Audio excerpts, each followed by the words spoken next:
Committee of the whole meeting for Diamond Lake School District 76. Roll call, please.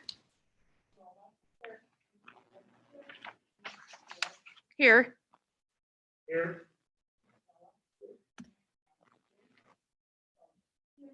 Please rise for the Pledge of Allegiance. I pledge allegiance to the flag of the United States of America and to the republic for which it stands, one nation, under God, indivisible, with liberty and justice for all. Okay, we now open the floor to public comments on agenda items. Do we have any public comments this evening? If you're joining us virtually, please feel free to type those in the chat box and we can read them into the meeting. We'll wait a minute for that.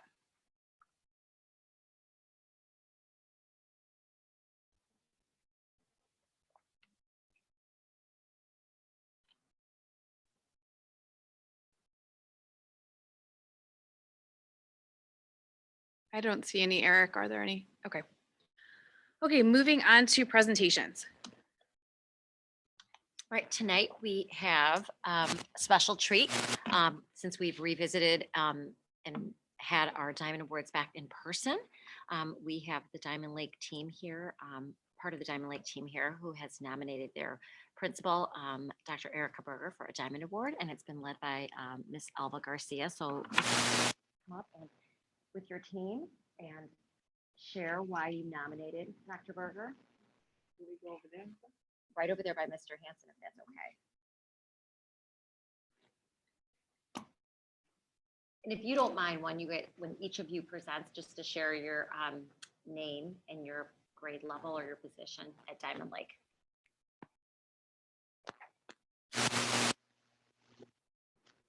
My name is Alba Garcia, and I'm a kindergarten teacher at Diamond Lake School. Dr. Berger has been with us a short time in our school, but she has become an important part of the Diamond Lake team. Here are some reasons why. I'm Mallory Warnicki. I teach first grade at Diamond Lake School. Some of the reasons that we've nominated Dr. Berger are because she listens to our concerns and finds solutions. And she can be seen in the hallways working with students in need. I'm Colleen Brogy and I teach kindergarten at Diamond Lake School. And another reason is she's always standing in the hallways, high-fiving students. And ironically, the one day I just said, okay, where do our hands go? We're walking down the hallway and she's high-fiving and they see Dr. Berger and they love her. They get so excited. She's like, oh, teacher just told you to put your hands on your hips. And I'm like, for this, it's okay, because they get so excited. As long as they're not touching each other and high-fiving Dr. Berger. And she's also in our classrooms working with small groups. And the best is that when she comes in, kids get so excited and you just know how much she cares and loves these kids. And we really appreciate it. Hello, I'm Candice Frastrelle. I teach kindergarten at Diamond Lake School. And some other reasons why we nominated and love Dr. Berger so much is that she subs for the teachers in our classrooms. So we can have curriculum meetings, team meetings, and if we are out, she's there to help to support our classrooms as a sub. And another reason is that she rides the buses to help with the bus behavior, which is a very brave soul to do that. But she has been doing that to really help the behavior on our bus and to help motivate the students in having safe behavior and supporting the bus drivers.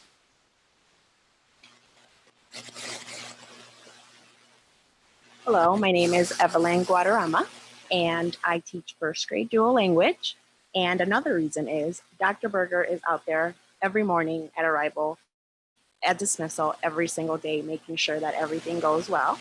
The excitement that the kids show upon arrival. I saw Dr. Berger. I gave Dr. Berger a high five is amazing. She helps us handle every situation that is difficult. There's never a no. There's always a solution to everything. So thank you, Dr. Berger.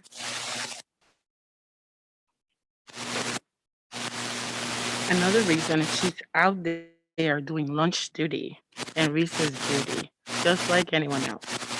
And last but not least, she's always available to listen and answer any of her questions any time of the day, Not only will she answer our questions, but also doing so with kindness. For these and many other reasons, we're so happy and feel blessed to have her as our principal.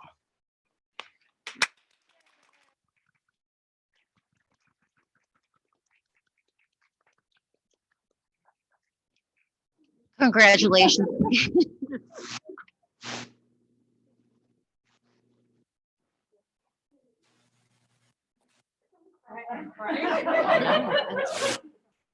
you. Thank you. Thank you. Thank you for everything. That was so sweet. Well, congratulations, Erica. And you know how we all feel about you, that we're just so glad that you're part of our team. And I think your staff and your team spoke just as highly about you. And we just appreciate all that you've done and the incredible asset you are, not only to District 76, but to our entire community. So thank you very much. Thank you very much.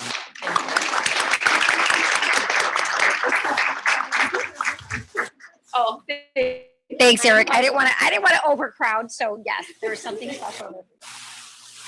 Mr. Hanson, did you get all the pictures that you needed?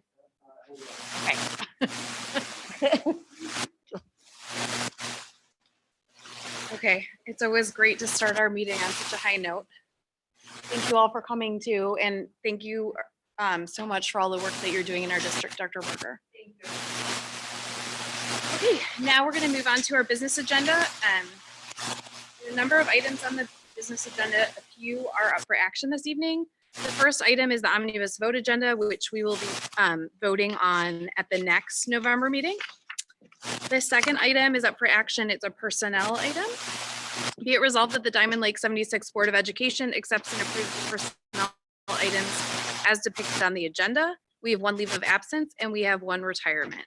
May I have a motion to approve?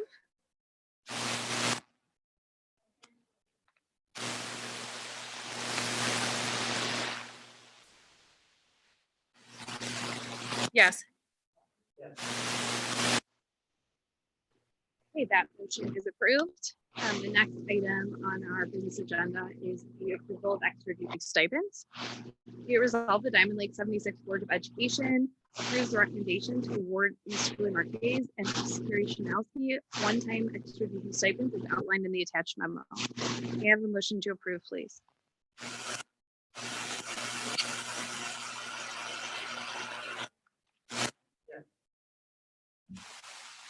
Yes. That motion is approved. The next item for action is approving the bid process for the West Oak campus maintenance facility. I didn't know, Mr. Rogers, if you wanted to speak to that first. Yeah, just wanted to follow up. So this is a combination of the earlier presentation we had with ESSER 3 funds. So the ESSER 3 grant was approved and this project was on that as one of the approved projects to help us out with storage of our PPE, and it'll also house all of our maintenance related items out there. So it's going to be a really, really nice project. Right now we're approving to go out for bid. We will have several alternates for this facility based on some several different size elements of it. So the building will either be a 30 by 60 structure or a 40 by 60, and it'll take place right where our existing garage is, which was in need of immediate repair anyway. So the process is going to be going out to bid right after winter break. At that point, I'll bring the official bids to you guys for approval, and then the project is estimated to start right after school ends this summer.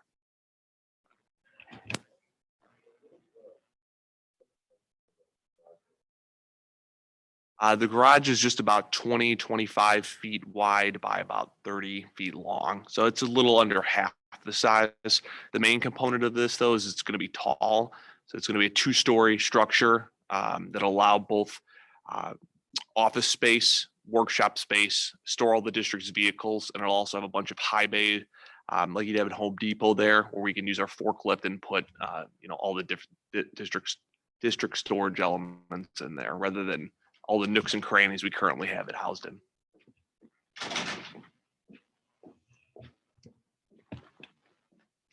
Does anyone else have any other questions? Okay, then we will go forward. Be it resolved, the Diamond Lake School District 76 Board of Education accepts and approves the process for acquiring bids for the West Oak Campus Maintenance Facility Construction Project. May I have a motion to approve, please?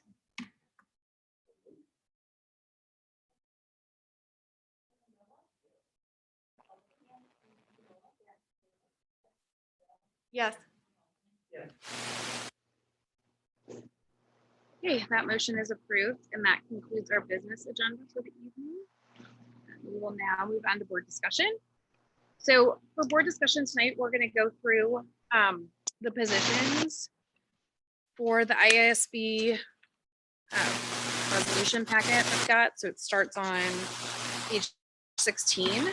And then at our next meeting, we will vote on how we would like our district to vote at the delegate assembly. I just wanted to remind everyone that there is a delegate assembly informational meeting tomorrow at 6:30 p.m. And then there's also one on November 10th at noon. They're both virtual. And if you are interested in getting any more information on any of the resolutions or hearing more about the process, it does go through the process. I would encourage you to attend those webinars. They're usually pretty informative. Okay, so in looking at the position statements, there's one that is amending an existing resolution, and then there's 4 reaffirmation of existing positions. There's 1 new belief statement. There's 1 amended belief statement. We can go through the amended existing resolution first. It looks like the IASB, the resolutions committee, looked at all of these on a consent agenda. So they didn't, with the exception of maybe 17, the position statement, they did not discuss them separately. They just voted to adopt all of them or recommend that they all be adopted. So I don't know how much discussion everyone has, but you can probably move through these pretty quickly. So the first position statement is on the constitutional amendment on school funding. It reads, Illinois Association of School Boards will support the passage of an amendment to the Illinois Constitution that would make education a fundamental right, that would make it paramount duty for the state to provide a thorough and efficient system of public education. And then I believe what is underlined is the piece of the amendment that equitably serves students and provides an equitable education to all students within the state of Illinois without regard to their race, social, and economic status, gender expression, sexual orientation, nationality, immigration status, disability, or zip code. And that would provide that the state has the preponderant financial responsibility for financing the system of education. So again, what they're adding is just that underline piece. And so the committee is recognizing that we're adding that piece.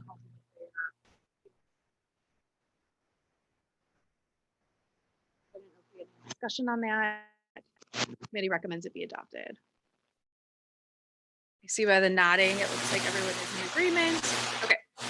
Then we will move on to the reaffirmation of existing positions. I don't know if you want me to read all of these. Essentially, they are positions that we have supported in the past. What I guess I'm suggesting is if anyone has a particular position they would like to discuss, maybe we could bring that up. Otherwise, since they're all recommended to be adopted and we've supported them in the past, I would say that, we could continue to support them. So does anyone have a position they would like to discuss?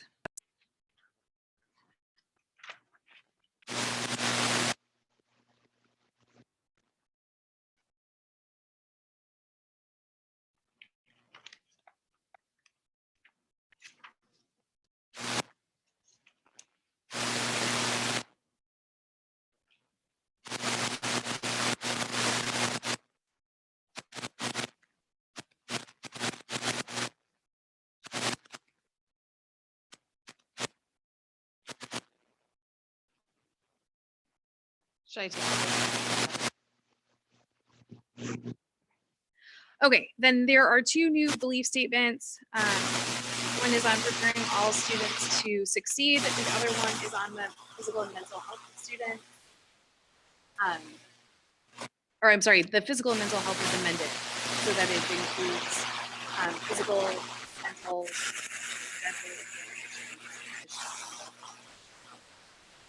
The new belief statement is preparing all students to succeed.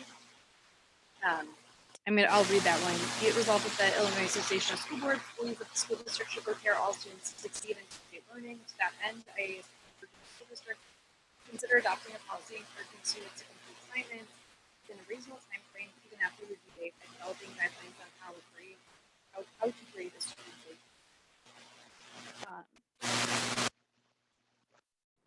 Do you have any discussion?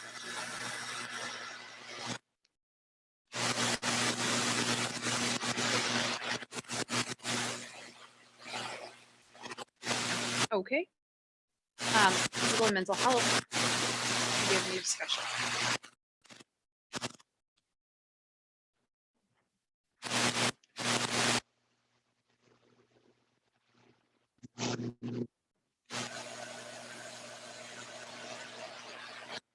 Okay. At the next meeting, we'll go through and we will vote on those resolutions. Like I said, there are those two webinars on the 3rd and on the 10th. That might be useful if anyone wants some kind of clarification or additional information. Usually the districts that brought forth those resolutions participate, and so they may give additional information.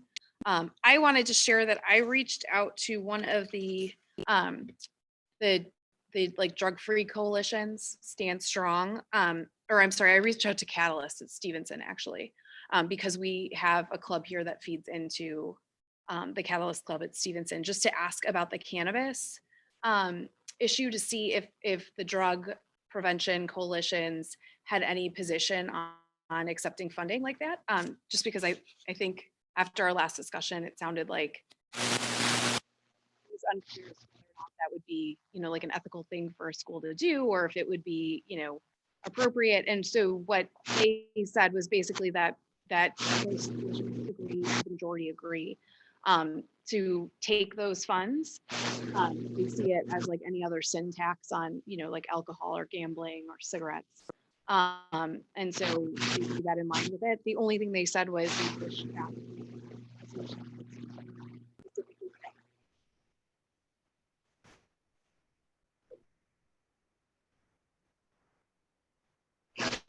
We wish the resolution text was a little bit more specific for that. But other than that, they said that they would be in favor of supporting it. So I just wanted to pass that along. I thought it was good to have as well. Sure. Okay, so that kind of wraps up our IASB resolution and board position discussions. Then I had asked Lisa to add the next two items to board discussion, just to kind of bring them to your attention. I think all of you received the letter from IASB Executive Director on their statement to the NSBA letter to President Biden. So I just wanted to make sure everyone had that. And I also wanted to make sure everyone saw that NSBA letter as well. And it seems like since then, NSBA has retracted that letter. But IASB said that they were going to discuss it. They were going to discuss NSBA at the III conference. So I just wanted to make sure that everyone had some information. I didn't know if anyone wanted to discuss it further, but I just want to make sure we're all on the same page. They apologized and said they went too far. I think, and don't quote me on this because I don't have it in front of me, but I believe they said the piece of it where they were talking about it being like acts of terrorism, that piece of the letter. I think, but the Attorney General is proceeding anyway. I think he disregarded kind of their retraction. It was unclear to me as to why they retracted. I'm guessing it's pressure from other groups.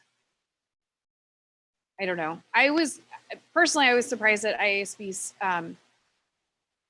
letter, being that there is an incident in there specifically mentioned that occurred in Illinois, and I would think that they would strongly support maintaining the safety of their school districts. But it seems like they are still very focused on local control.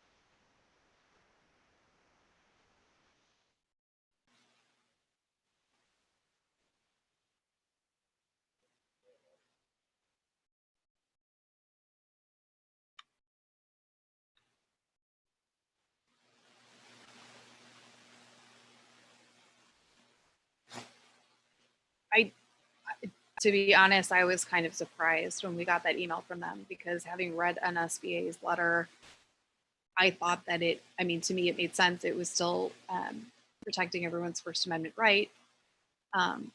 And at the same time, it was recognizing the fact that school board meetings around the country have been relatively contentious, and there have been school board members and district leadership threatened, and it's been a very hostile environment. And I thought they did a good job of saying that we need to make sure that everyone is kept safe. Schools are supposed to be a safe place. So I wasn't really sure of I don't really understand their reasoning.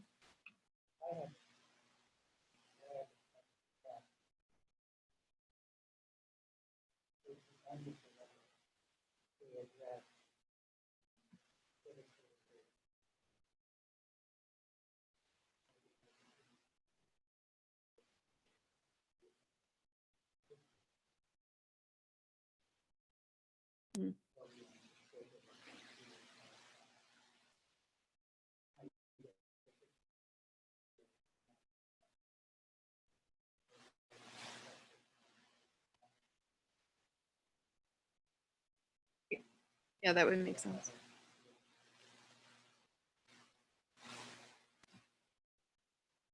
Okay.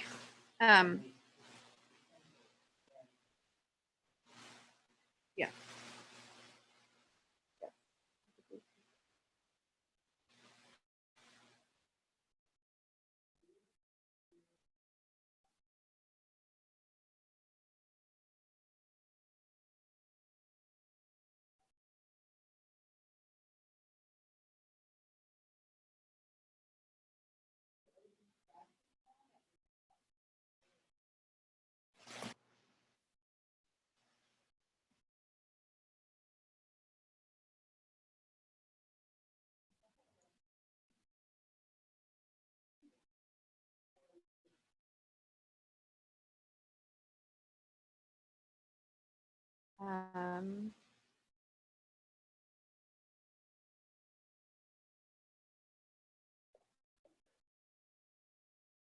Okay, what it says, and this is just a quote, it says, "To be clear, the safety of school board members, other public school officials, and students is our top priority, and there remains important work to be done on this issue. However, there is no justification for some of the language included in the letter. We deeply value not only the work of local school boards that make important contributions within our communities, but also the voices of parents who should and must continue to be heard when it comes to decisions about their children's education, health, and safety."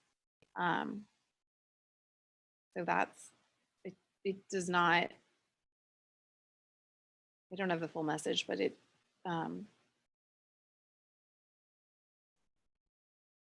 doesn't say anything else.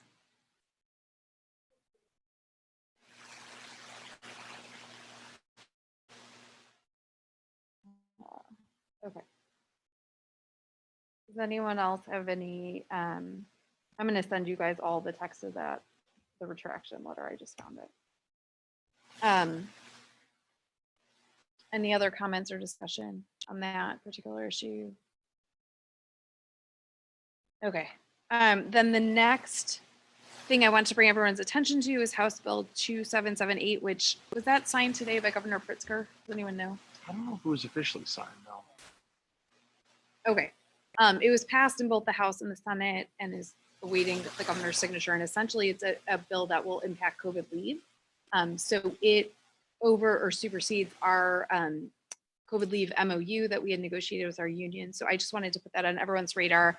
I asked Mr. Rogers for some information because it is retroactive.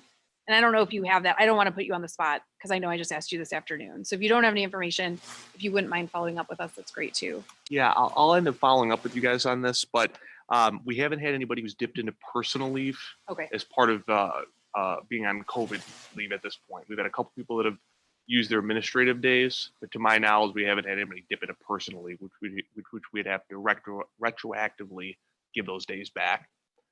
The biggest issue I see is it supersedes our MOU, and it also flows to contractors as well. So that would mean if we do have remote learning days, we wouldn't have needed a bus that day. We wouldn't need food service, maybe some custodial staff.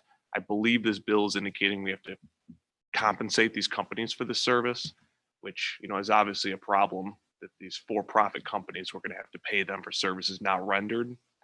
I don't have a quantifiable number as far as what that could be. I can give you a number though. I could put together a number for next board meeting on what like a daily cost is going to be. So here's a daily cost of the busing, food service, Sure. custodial that we'd have to pay for every day that is closed. Do we have any guidance from our own law firm specifically on that? I reached out to them. They're going to have an official guidance coming out later this week. Okay. But right now it's essentially the same thing. They're going to take a look at that contractor language and see if there's any sort of, you know, wiggle room in that, because last year we did come to some agreements with our transportation company and providing them some compensation for the investment they made in our district. And it was it's a nice process of working with local governance and an independent and an individual company to come together with a good arrangement for everybody. We paid them, you know, a percentage for the bus lease cost. We didn't pay them for staffing costs. Why would we? So Right. I'll look into it a little bit more and get some of the more daily costs for these types of items, but the leave is not the biggest concern. It would just be the contractor cost. Okay. Thank you. I just didn't know, since it is retroactive through last year, how that would impact any leave. So Yeah, I will dig into that. great. Thank you. I appreciate that. I think it just goes back to last year. I think so, but I'm not positive. Yeah.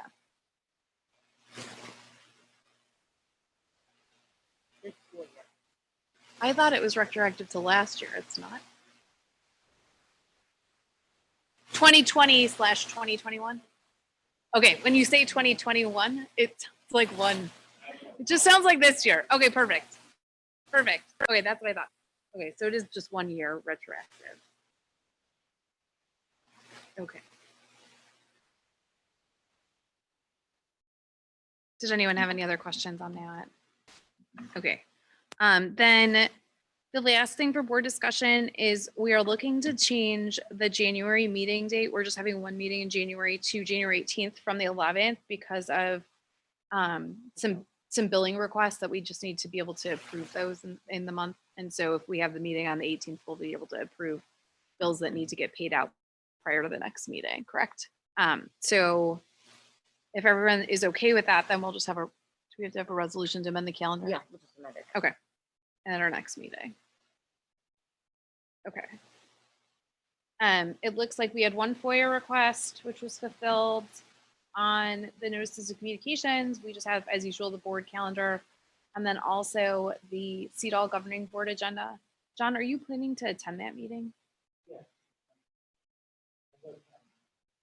Yes. Okay. Well, first, thank you very much for attending. Second, if anyone has a desire to go in John's place or with John, just let him know. But we appreciate that you're covering that for the district. That's really important. Under other, okay. The next is public comments and petitions on non-agenda items. Do we have any public comments or petitions on non-agenda items this evening?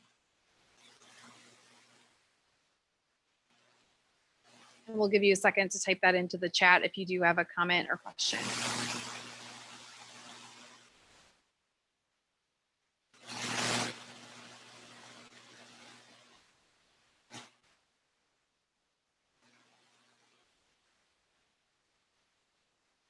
No? Okay, I'm not seeing any. And moving on to others.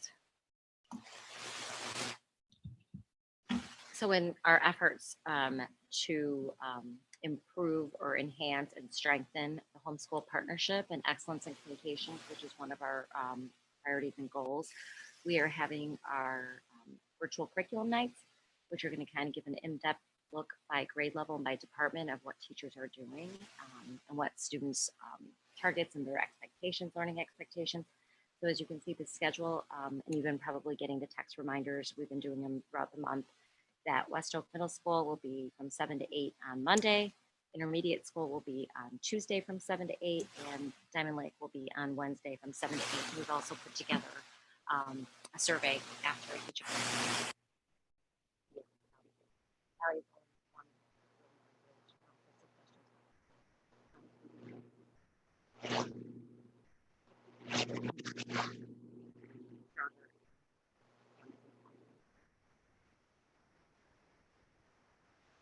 And the second attachment, board members, from our goals and priorities in May. I said something had a consistent place to find it in case you.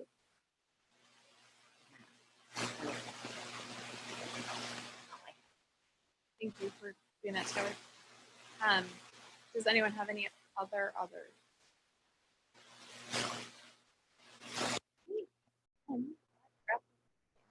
We get a motion to adjourn.